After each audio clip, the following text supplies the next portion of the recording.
Dr. Lisa Martinez stared at her computer screen in disbelief. The numbers made no sense. She had run the test 3 times, and each result was the same. The virus samples from New York, London, and Tokyo all showed the exact same genetic structure. This was impossible. Viruses mutate as they spread.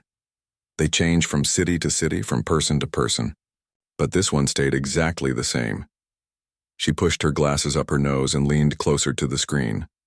The Centers for Disease Control laboratory in Atlanta was quiet at 3 in the morning. Most of her colleagues had gone home hours ago, but Lisa could not sleep. Not when people were dying and she could not figure out why. The virus had appeared 2 weeks ago. First in major cities around the world, all at the same time. New York reported the first cases on a Monday morning. Within hours, London, Paris, Tokyo, and Sydney all reported similar outbreaks. The timing was too perfect, too coordinated. Lisa picked up her phone and called Dr. Ben Clark in London. Despite the time difference, she knew he would be awake. Ben had been studying the virus samples from his end, and she needed to compare notes. Ben, it's Lisa. Are you seeing what I'm seeing? The genetic stability? Yes. It's not natural, Lisa. Viruses don't work this way. That's what I thought. Have. You looked at the protein structures? I have. They're unlike anything in our databases. The binding mechanisms are too sophisticated, too precise. Lisa felt a chill run down her spine. She had been thinking the same thing but had not wanted to say it out loud. The virus looked designed, engineered, made by someone with technology far beyond what humans possessed. 3,000 miles away, Captain Jake Harrison stood on the bridge of the USS Liberty. The naval vessel patrolled the Pacific Ocean, monitoring communications from around the world. Jake had served in the Navy for 15 years, but he had never seen anything like this. His communications officer, Lieutenant Amy Foster, approached, with a worried expression. Amy had studied languages at MIT before joining the Navy. She specialized in code breaking and signal analysis. Captain, we're picking up strange transmissions again.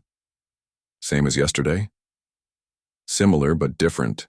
The patterns are more complex. And sir, they're not coming from Earth? Jake felt his stomach drop. For the past week, his ship had been intercepting radio signals that seemed to originate from deep space. The signals were clearly artificial, clearly intelligent, but in no language anyone could identify. Amy had been working day and night to decode them. Show me what you have. Amy led him to her workstation. Multiple screens displayed wave patterns, frequency analyses, and mathematical breakdowns of the mysterious signals. The patterns were beautiful in their complexity, but terrifying in their implications. I've been running the signals through every decryption program we have. Nothing works. But I noticed something interesting. The transmission times coincide exactly with the virus outbreaks. Jake stared at the timeline Amy had created. Every major outbreak corresponded to a burst of alien signals. The correlation was perfect. Amy, keep working on those transmissions and keep this between us for now. Yes, sir. Back in Atlanta, Lisa received a call that changed everything. Dr. Nicole Adams from the World Health Organization was on the line. Nicole coordinated global health responses and had access to data from every major hospital on Earth. Lisa, we have a problem. The virus isn't behaving like any pathogen we've seen. What do you mean? It's targeting specific genetic markers, human genetic markers. It's like it was designed specifically to kill our species. Lisa felt the room spin around her. She sat down heavily in her chair. The implications were staggering. Are you certain? I've had teams in Geneva, London, and Sydney all confirm the same findings. This virus knows exactly how to attack human immune systems. It's surgical in its precision. Nicole, I need to tell you something. The virus samples I've analyzed show no natural mutation. They're identical across all continents, and the protein structures are beyond our current biotechnology. There was silence on the other end of the line. Lisa could hear Nicole breathing. Lisa, are you saying what I think you're saying? I think someone made this virus, someone with technology we don't have, and I think they made it specifically to kill humans. President Kate Williams sat in the Situation Room beneath the White House. The morning briefing had been the worst of her presidency. Casualty reports were coming in from around the world. Major cities were declaring states of emergency. Hospitals were overwhelmed. Director Paul Roberts of the CDC stood at the head of the table. His usually calm demeanor was cracked with stress and fear. "Madam President, we're looking at a global pandemic unlike anything in recorded history. The virus has a mortality rate of 80%. It spreads through airborne transmission and has an incubation period of only 48 hours. How long before we have a vaccine? That's the problem. We don't understand how this virus works. Our best scientists are saying it appears to be artificially created. The complexity is beyond our current capabilities." Kate felt the weight of leadership pressing down on her. Every decision she made would affect millions of lives. But what could she do against an enemy she could not see or understand? "What are our military assets reporting?" General Susan Blake, the Joint Chiefs Representative, spoke up. "We're detecting unusual radio transmissions from deep space. Naval intelligence believes they may be connected to the outbreak timing." Kate looked around the room. Her advisors all wore the same expression of barely controlled panic. "Are you telling me we're under attack by aliens?" "We're not certain, but the evidence is pointing in that direction." On the USS Liberty, Amy Foster finally had a breakthrough. She had been working for 18 straight hours, running the alien signals through every decryption method she could think of. Then she tried something different. Instead of treating the signals as language, she analyzed them as mathematical equations. The patterns began to make sense. The aliens were using mathematical concepts as the basis for communication. Prime numbers, geometric sequences, and universal constants created a framework for meaning. Amy's hands shook as she began to decode the first complete message. The words that appeared on her screen made her blood run cold. Species designation, human confirmed. Bioweapon deployment successful. Estimated extinction timeline 6 months. Planetary acquisition protocols approved. She ran to find Captain Harrison. He was in his quarters, trying to get a few hours of sleep before the next watch. Amy pounded on his door. "Captain, you need to see this now." Jake opened the door and saw Amy's pale face. He knew immediately that whatever she had found was terrible. "What is it?" "I cracked their code. Sir, we're under attack. They're trying to kill everyone on Earth." In laboratories around the world, scientists worked desperately to understand the alien virus. Dr. Martinez coordinated with research teams in every major country. They shared data in real time, hoping that collaboration might lead to a breakthrough. But as the days passed, the situation only grew worse. Hospitals reported that the virus attacked human immune systems with precision that seemed impossible. It was as if the creators had studied human biology for years and designed the perfect weapon. The aliens had made one calculation, however, that would prove to be their greatest mistake. They had assumed that humans would simply die when faced with extinction. They had not considered that humanity's greatest strength was its refusal to surrender. As the first week of the pandemic ended, Lisa Martinez made a discovery that would change everything. Hidden in the chaos of dying cells and failing immune systems, she found something unexpected. Some humans were not dying from the virus. They were changing. 3 months had passed since the first outbreak. The world Lisa Martinez once knew no longer existed. Half of Earth's population was dead. The other half was dying or hiding in whatever safe places they could find. Lisa stood at the window of the underground research facility in Colorado. Above ground, Denver was a ghost city. Empty cars sat abandoned on highways. Traffic lights still changed colors, but no one was there to see them. The silence was the worst part. Cities that once held millions of people now made no sound at all. She turned back to her laboratory. The research consortium she now led included scientists from 12 countries. They worked in shifts around the clock, trying to understand the alien virus. But for every answer they found, 10 new questions appeared. Dr. Ben Clark had flown in from London 2 weeks ago. His city was in even worse condition than Denver. The British government had collapsed when Parliament lost too many members to the virus. Ben's eyes held the same hollow look that Lisa saw in mirrors lately. "Any progress on the genetic sequencing?" Lisa asked. Ben shook his head. The virus is adapting faster than we can study it. Every sample we take shows slight modifications. It's learning from our immune systems. Dr. Nicole Adams walked over from her workstation. She had been analyzing global casualty reports. The numbers made for grim reading. I just finished the latest projections. At current infection rates, we're looking at 90% population loss within 6 months.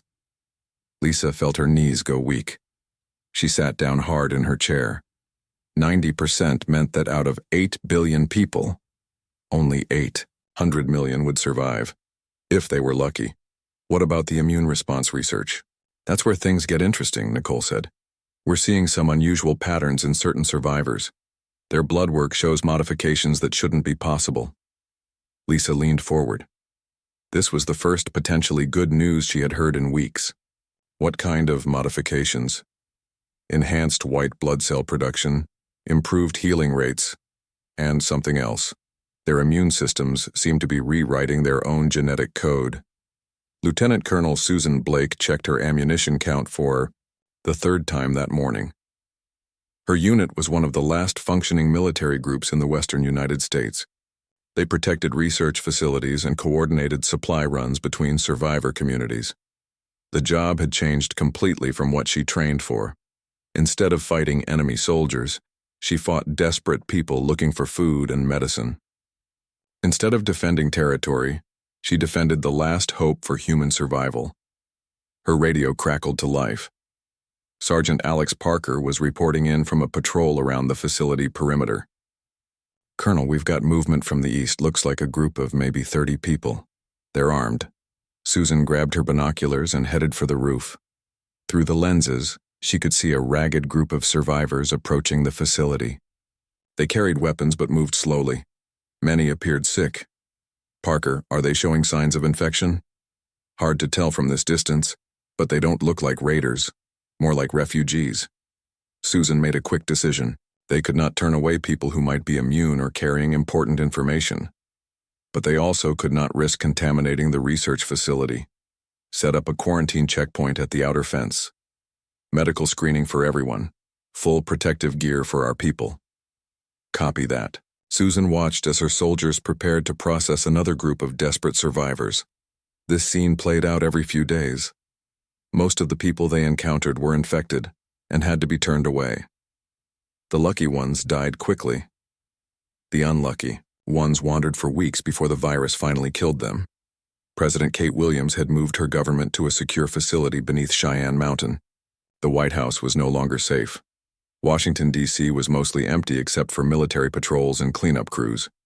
She sat across from Director Paul Roberts in what used to be called the Situation Room. Now it was just called the Room. The situation was obvious to everyone. Paul, I need straight answers. How much time do we have? Based on current projections, maybe 4 months before complete social collapse.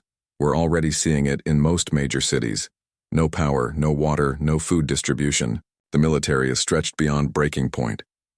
What about Project Genesis? Project Genesis was humanity's last desperate gamble. Every remaining resource was being poured into finding a cure or treatment for the alien virus. The project brought together the best minds from around the world in secure facilities. Dr. Martinez's team is making progress, but they need more time. And more test subjects. Kate rubbed her temples. The weight of leadership during humanity's darkest hour was crushing. Every decision could be the difference between extinction and survival. What about the space monitoring? Any updates on alien activity? Commander Lisa Chen's satellites are still tracking the alien signals. The transmissions have increased in frequency. We think they're monitoring our population decline. Deep in the research facility, Lisa Martinez made a discovery that changed everything she thought she knew about the virus. She was studying blood samples from survivors when she noticed something impossible. The virus was still in their systems. But instead of killing them, it was improving them. She called Ben and Nicole over to her microscope. Look at this sample. It's from Danny Rodriguez, a construction worker from Phoenix. He was infected 6 weeks ago but never showed symptoms. Ben looked through the microscope first. His expression changed from curiosity to amazement. Lisa, his immune cells are completely different. They're larger, more active, and they seemed to be incorporating viral genetic material. Nicole took her turn at the microscope. This is impossible. The virus should have killed him. Instead, it's made his immune system stronger. Lisa pulled up Danny's medical charts on her computer. The man had been brought to the facility 3 days ago. His blood work showed improvements in every category they measured. His healing rate is 3 times normal. His cognitive function tests are off the charts. And look at this. He's showing resistance to cancer cells, genetic disorders, even aging markers. The 3 scientists stared at each other in silence. The implications were staggering. Are you saying the virus is making some people better? Ben asked. That's exactly what I'm saying. For a small percentage of the population, the alien bioweapon is working in reverse. Amy Foster had been working on alien communications for 3 months. Her small team aboard the USS Liberty had become Earth's primary source of intelligence about their attackers. The ship now anchored off the coast of California, serving as a floating command center. She had decoded dozens of alien messages. Most were status reports about the progress of human extinction. But the most recent transmissions showed something new: confusion, concern, even panic. Captain Jake Harrison found her at her workstation at 2 in the morning. Amy rarely slept anymore. The alien messages came at all hours, and she felt responsible for translating every one. Amy, you need to rest. Can't, Captain. The aliens are saying something different now. Something that doesn't match their earlier transmissions. Jake sat down beside her. Amy had become like a daughter to him over the past months. She was brilliant, dedicated, and slowly burning herself out trying to save humanity.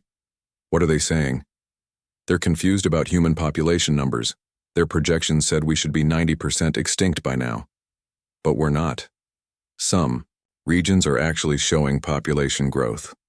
Jake felt a spark of hope for the first time in months. Population growth? How is that possible? I don't know. But the aliens are definitely worried about it. They keep mentioning something about unexpected adaptation patterns. Amy pulled up her latest translation on the screen.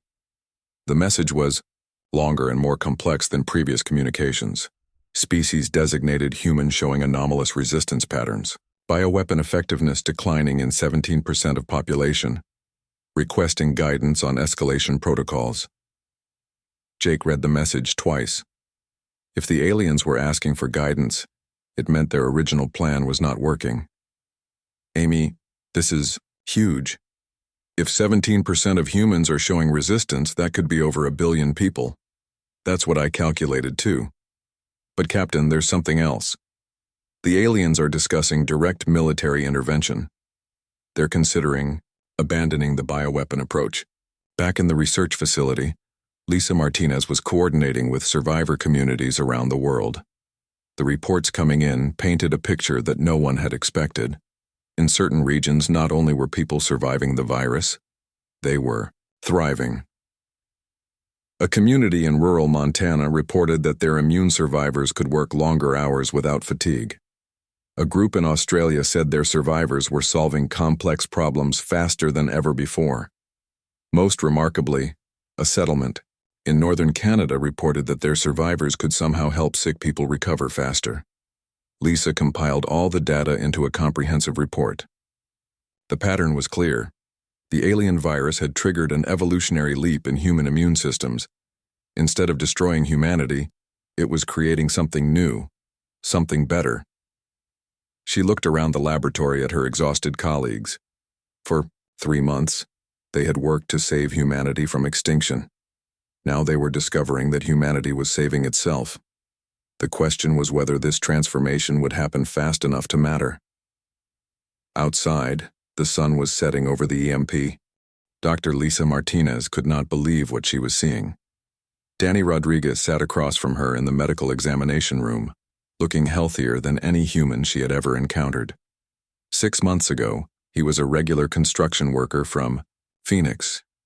Now he appeared to be something entirely new. Danny, I need you to tell me exactly how you feel. Doc, I feel amazing. Better than I ever have in my life. I can work all day without getting tired. I can see better in the dark. And when I get hurt, I heal fast, really fast. Lisa made notes on her tablet. Danny's blood work showed modifications that should have been impossible.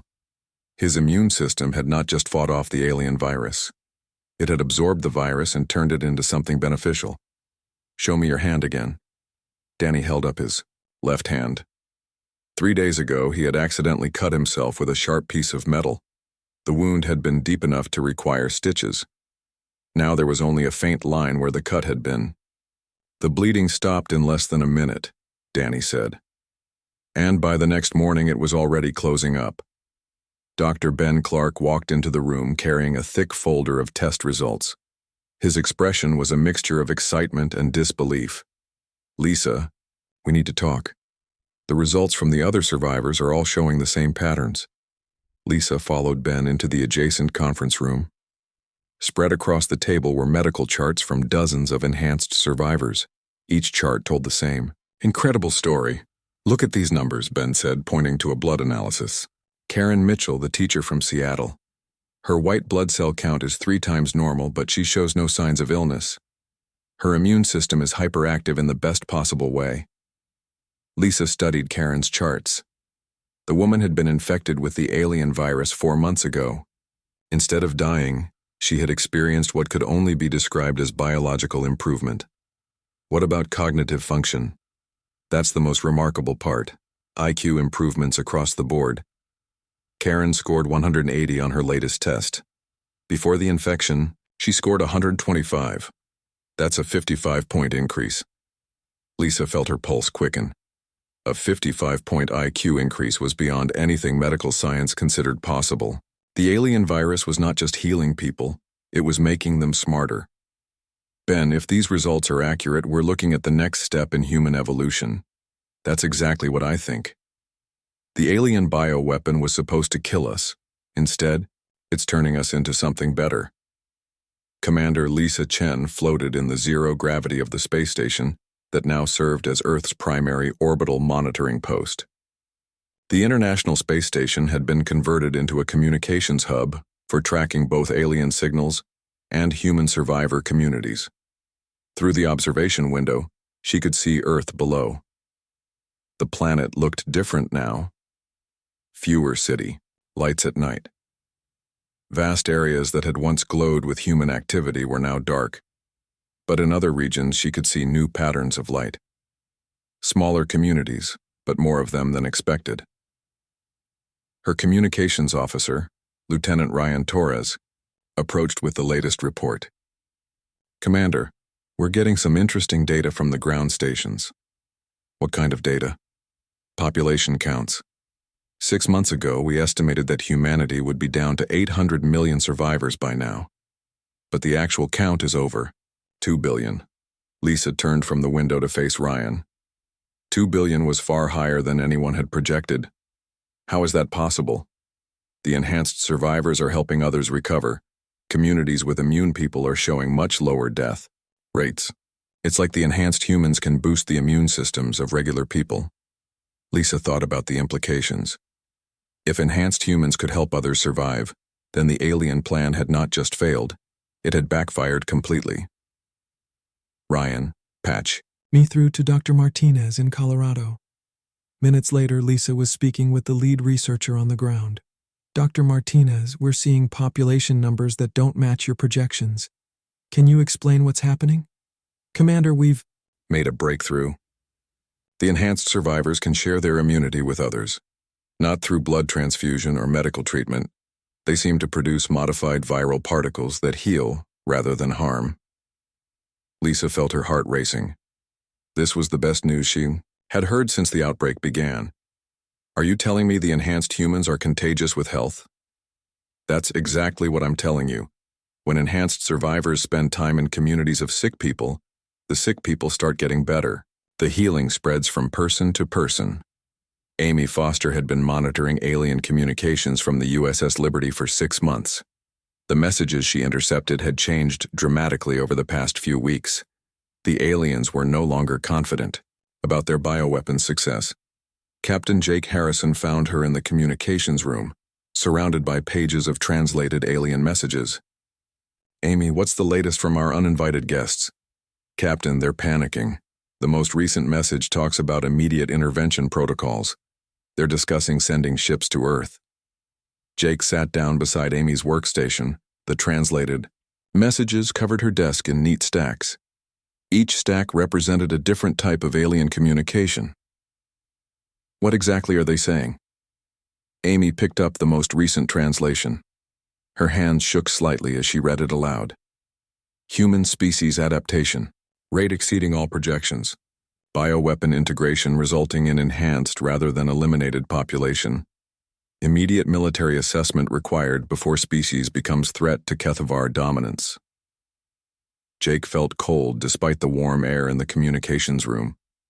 The aliens were afraid of what humans were becoming. Amy, they're scared of us. Yes, sir. But there's more. They're detecting technology signatures that they don't understand. Apparently, the enhanced humans are developing things that the aliens can't explain. Back in the Colorado research facility, Lisa Martinez was working with a team of enhanced survivors who had volunteered to help with research. What she discovered changed her understanding of human potential forever. Maria Santos had been a software engineer before the outbreak. Now she could process information at speeds that seemed impossible for the human brain. She sat at a computer terminal, her fingers flying across the keyboard faster than Lisa could follow. Maria, slow down, I can't see what you're doing. Sorry, Dr. Martinez. I forget that regular people can't keep up anymore. Maria's work appeared on the main screen. She had designed a new communication system that could coordinate all survivor communities around the world in real time. The program was more advanced than anything tech companies had created before the outbreak. How long did this take you to write? About 3 hours. It would have taken my old team 6 months to develop something like this. Lisa stared at the elegant code scrolling across the screen. The enhanced humans were not just physically superior. They were intellectually, advancing at an incredible pace. Jennifer Clark had been a pilot before the outbreak. Now she was designing aircraft that incorporated principles no human engineer had ever considered. Her blueprints showed propulsion systems that appeared to violate known physics. Jennifer, how do you know these designs will work? I don't know. How I know? The information just comes to me like the virus didn't just change my immune system. It unlocked parts of my brain that were never active before. Robert Taylor, formerly a mechanical engineer, was working on defensive systems for survivor communities. His designs integrated biological and mechanical components in ways that seemed impossible. Robert, these schematics show organic computer processors. How is that possible? The enhanced immune system doesn't just fight disease, Dr. Martinez. It processes information. I can feel how machines should work like they're extensions of my body. Lisa compiled reports from all the enhanced survivors. Each person showed abilities that went far beyond normal human capacity. They were stronger, faster, smarter, and more creative than regular humans. But most importantly, they were working together in ways that suggested a form of collective intelligence. Dr. Nicole Adams approached Lisa with the latest global report. Lisa, we've confirmed enhanced populations on every continent. The numbers are growing exponentially. At current rates, we'll have over 1 billion enhanced humans within a year. What about the aliens? Any updates on their plans? Amy Foster intercepted a message that suggests they're sending scout ships to investigate. The aliens want to see what went wrong with their bioweapon. Lisa looked around the research facility.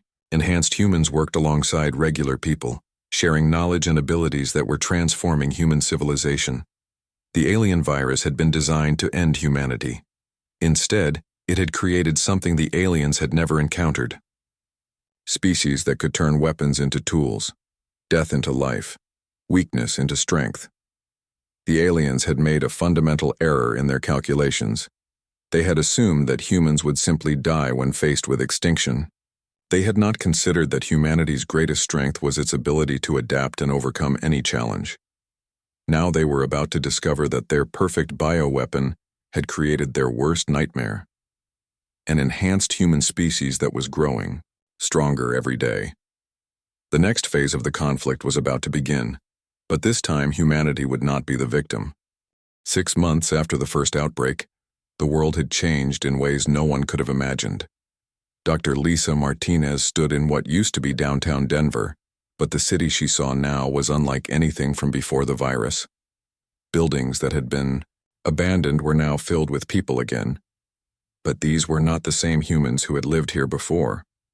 The enhanced survivors had rebuilt the city using designs that seemed to come from science fiction movies.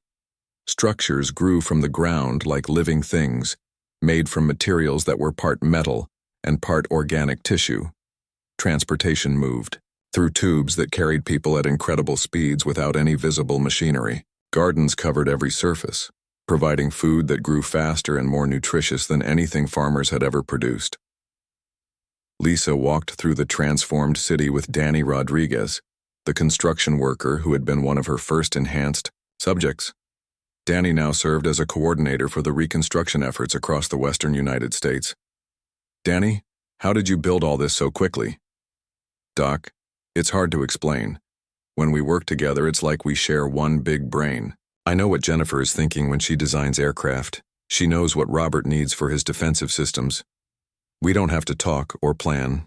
We just know. Lisa made notes on her tablet. The enhanced humans had developed what could only be described as a collective consciousness. They maintained their individual personalities, but they could share knowledge and abilities instantly across great distances. What about the regular humans? How are they adapting to all these changes? Most of them are grateful, Doc. We're keeping them alive and making their lives better, but some are scared. They don't understand what we've become.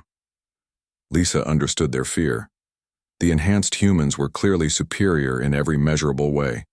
They were stronger, smarter, and more capable than regular people. But they also seemed to care deeply about protecting and helping their unenhanced neighbors. Dr. Ben Clark approached them from across the plaza. He had been working with enhanced communities in Europe and had flown in for a global coordination meeting. Lisa, the numbers from Europe are incredible.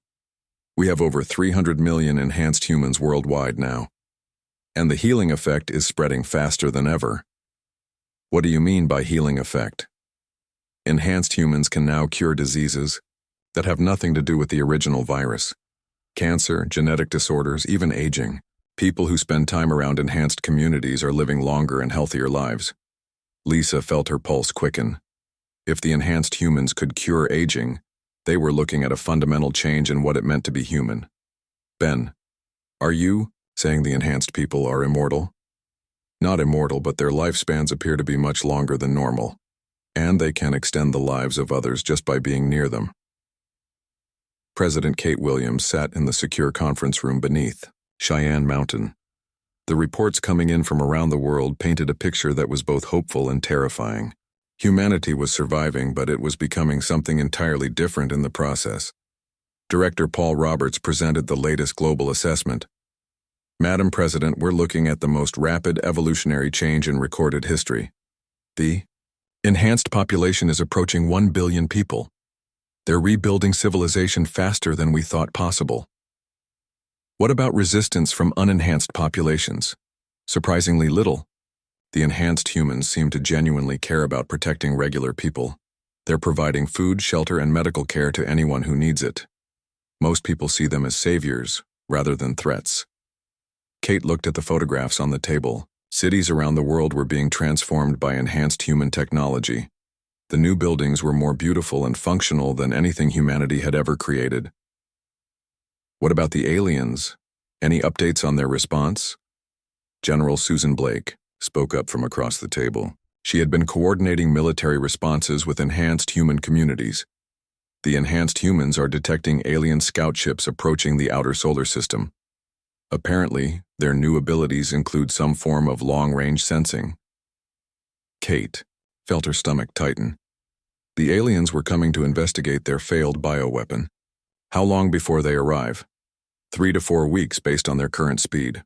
What are our defensive capabilities? Susan looked uncomfortable. Madam President, our conventional weapons would be useless against alien technology, but the enhanced humans are developing defensive systems that might actually work. Captain Alex Parker had been a Marine before the outbreak. Now he was something much more. The virus had not just enhanced his physical abilities, It had given him an intuitive understanding of combat and strategy that seemed to come from somewhere beyond human experience. He stood in the command center that the enhanced humans had, built beneath the Colorado Research Facility.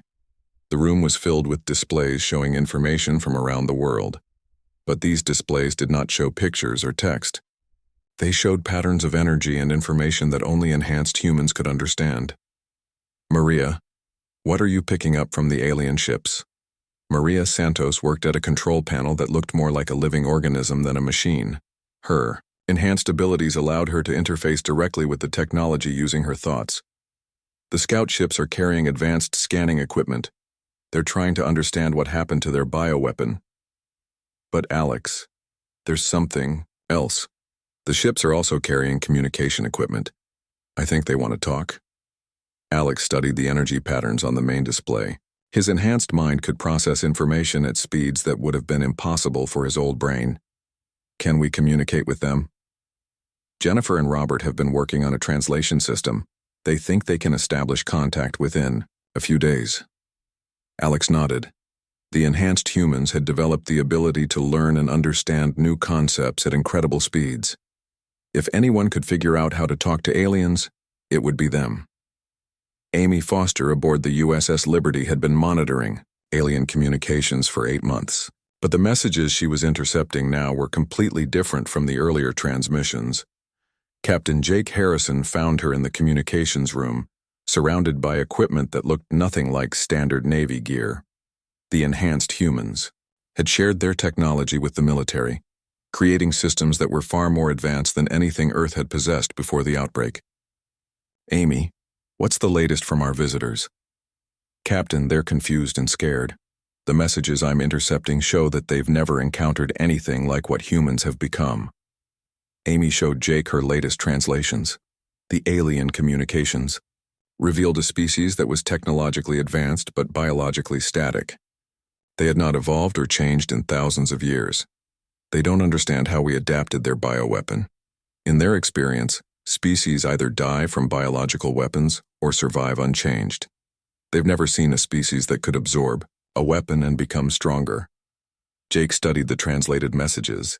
The aliens were discussing humanity in terms that suggested both fear and curiosity. Are they planning to attack? I don't think so. At least not yet. They want to study us first, to understand what we've become. Back in the research facility, Lisa Martinez was coordinating the global response to the approaching alien ships. But she was no longer working alone. The enhanced humans had created a network that allowed instant communication and coordination across the entire planet. She stood in the center of a room filled with enhanced humans from every continent. But they were not just in the room physically. Through their enhanced abilities, thousands of other enhanced humans were participating in the meeting mentally. Jennifer Clark spoke for the group. Dr. Martinez, we've been monitoring the alien approach. We don't think they're coming to attack. We think they're coming to investigate. What makes you think that? The size and composition of their scout fleet. It's designed for observation and analysis, not warfare. They want to understand what went wrong with their plan. Robert Taylor added his analysis. We've also been developing defensive systems, just in case. But our primary focus should be on communication. If we can talk to them, we might be able to avoid conflict altogether. Lisa looked around the room at the faces of the enhanced humans. 6 months ago, they had been regular people, facing extinction. Now they were discussing diplomatic contact with an alien species that had tried to kill them. What do you propose? Maria Santos stepped forward. We want to send them a message, not a threat or a plea for mercy. A demonstration. What kind of demonstration? We want to show them what their bioweapon actually accomplished. We want to show them that humanity didn't just survive their attack. We became something better because of it. Lisa felt a chill run down her spine. The enhanced humans were planning to reveal their capabilities to the aliens. This was either the beginning of a new relationship between species or the start of a war that would determine the future of both civilizations. Are you sure that's wise? Alex Parker answered for the group. Dr. Martinez, hiding what we've become won't help anyone. The aliens will discover our abilities eventually. Better to show them on our terms than to let them find out through investigation. Lisa looked around the room one more time. These people had faced extinction and emerged stronger. The alien ships appeared in Earth's orbit on a Tuesday morning. Dr. Lisa Martinez watched from the observation deck of the orbital research station that enhanced humans had built in just 3 weeks. The alien vessels were beautiful and terrifying. At the same time, their hulls gleaming like liquid metal against the black of space. "Maria, are you ready to begin transmission?" Maria Santos sat at a communication console that looked more like a work of art than technology. Her enhanced abilities allowed her to interface directly with systems that regular humans could barely understand. "Yes, Dr. Martinez, we've established a communication link with the lead ship. They're receiving our signal." Lisa felt her heart racing. This was the moment that would determine humanity's future. First contact with the species that had tried to exterminate them. On the main screen, patterns of light began to form. The enhanced humans had created a visual language that could convey complex ideas to any intelligent species. The first message was simple but profound. "We are human. You tried to destroy us. We became stronger." The response came within minutes.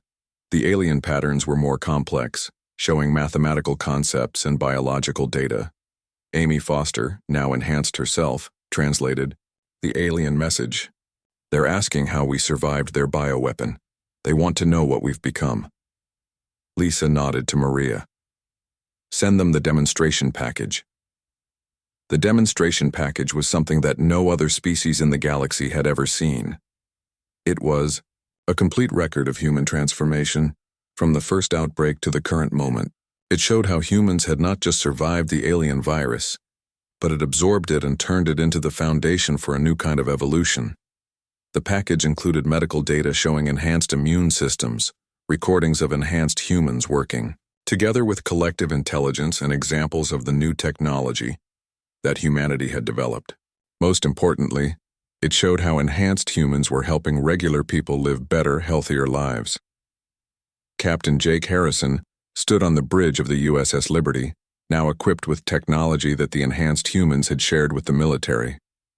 The ship could monitor every aspect of the alien fleet's activities. "Amy, what's their response to the demonstration?" Amy studied the incoming alien transmissions. The patterns were unlike anything they had received before. "Captain, they're shocked. The mathematical concepts they're using indicate complete surprise. They've never seen anything like this. Are they preparing to attack?" "No, sir. If anything, they seem to be backing away. Their weapon systems are powering down on the orbital station." Lisa watched as more detailed communications began flowing between the species. The aliens were sending their own demonstration package, showing their history and technology. The Kethvar, as they called themselves, were an ancient species that had conquered dozens of worlds using biological weapons. They had perfected the art of creating diseases that could eliminate entire civilizations without damaging the planets they wanted to colonize. But they had never encountered a species like humanity. The Kethvar were biologically static. They had not evolved or changed in thousands of years.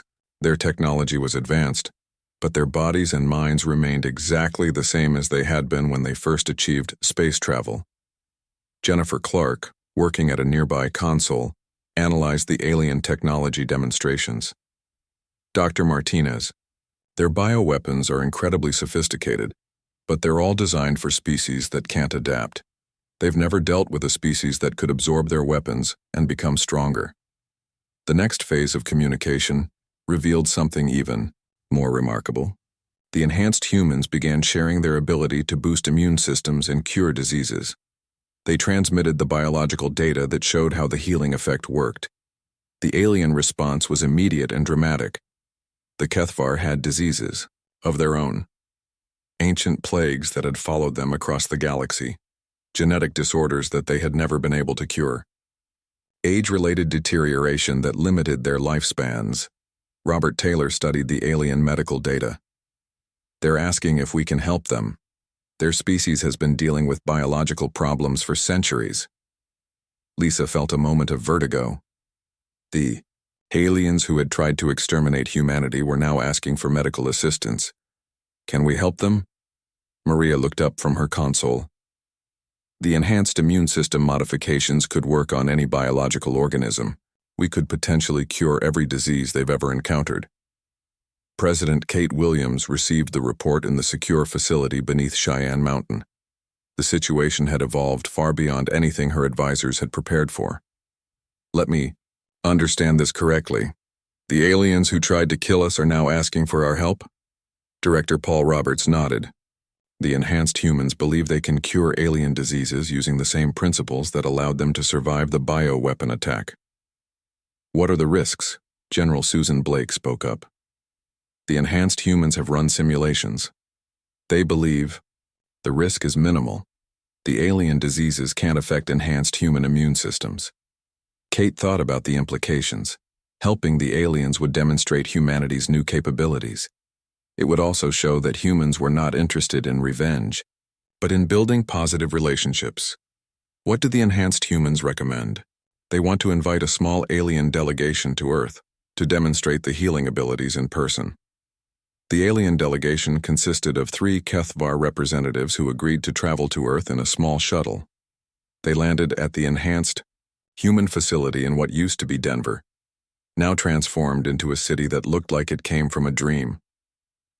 Dr. Lisa Martinez met the aliens at the landing site. They were taller than humans, with pale blue skin and large eyes that seemed to glow with inner light. Despite their advanced technology, they moved carefully, as if they were in constant pain. Through translation devices created by the enhanced humans, communication was possible in real time. I am Dr. Lisa Martinez. We welcome you to Earth. Darto, lead alien, who identified himself as Research Commander Veltar, looked around at the transformed city with obvious amazement. Your species has changed dramatically since our initial observations.